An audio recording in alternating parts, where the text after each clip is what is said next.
4 log x plus log 9. Right? Sometimes the logs don't have a base. Right? That means it's a common log and it's an understood base of 10. We don't have to worry about that. Whatever it is in the problem, that's what's going to be in the answer. If you start with a natural log, you end up with one natural log. When we condense them, they're only going to have one log in the answer. Okay, so looking at this one, what do I see? I see a 4 out in front, a coefficient. Remember, we said that was a power property. Okay, that should be an exponent like here. But also the plus sign, that means it's the product property. So like number 10,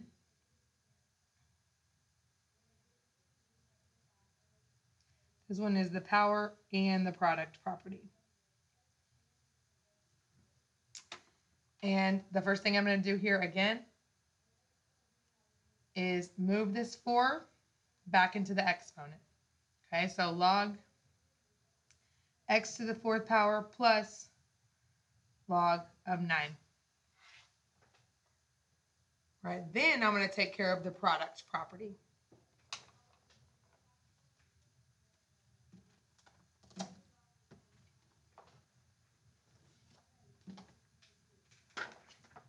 Which would be multiplying these two together, the x to the 4th power and the 9.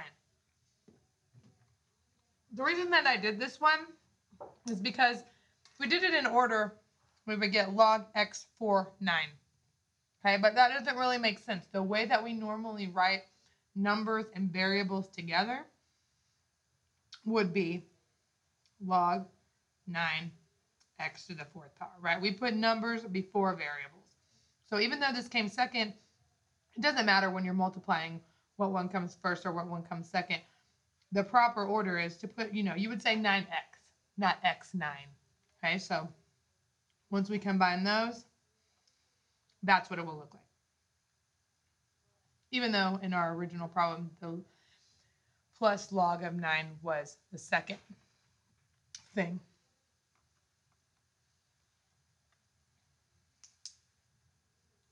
All right, number 12. We'll have 4 natural log, oops, that's ln. Okay, I'm just going to scribble it out and start over to make it better.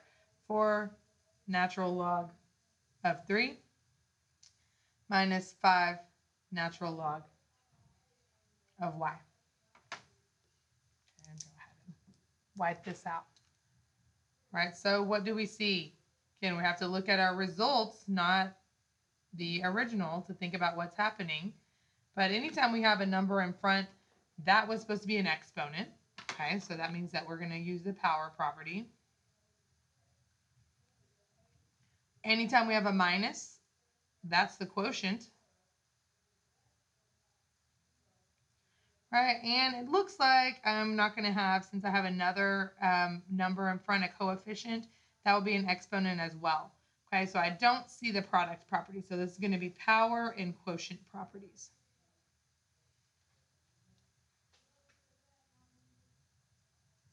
And it doesn't really matter which one you move first. I kind of like to move the exponents back to the right place. You know, the exponent goes here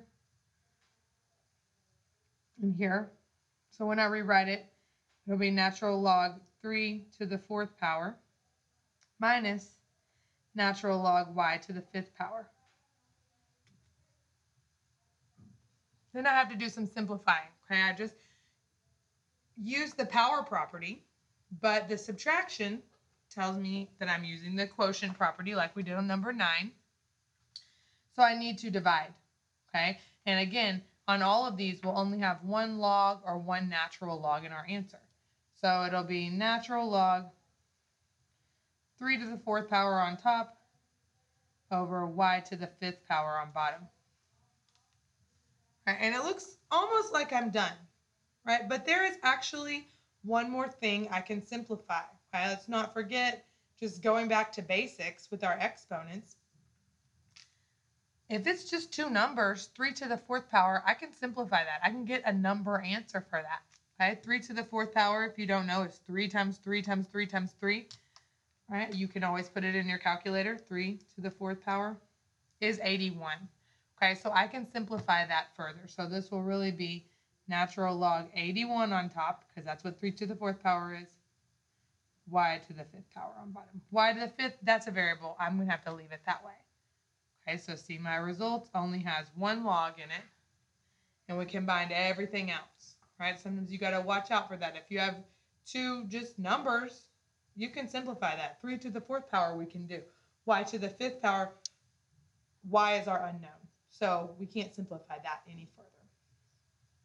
Okay, so those are condensing. You're just going backwards, right? You're using the same properties from last time, doing the same stuff as last time, just doing it backwards, right? Going from expanded to condensed, right? There will just be one log in your answer. And when you're doing the practice on these, you're going to have to be careful and use the buttons like the fraction button and the exponent button to get everything in the right place, right? Remember to do log, you just type LOG, the letters, right? The exponent button is the one with the little box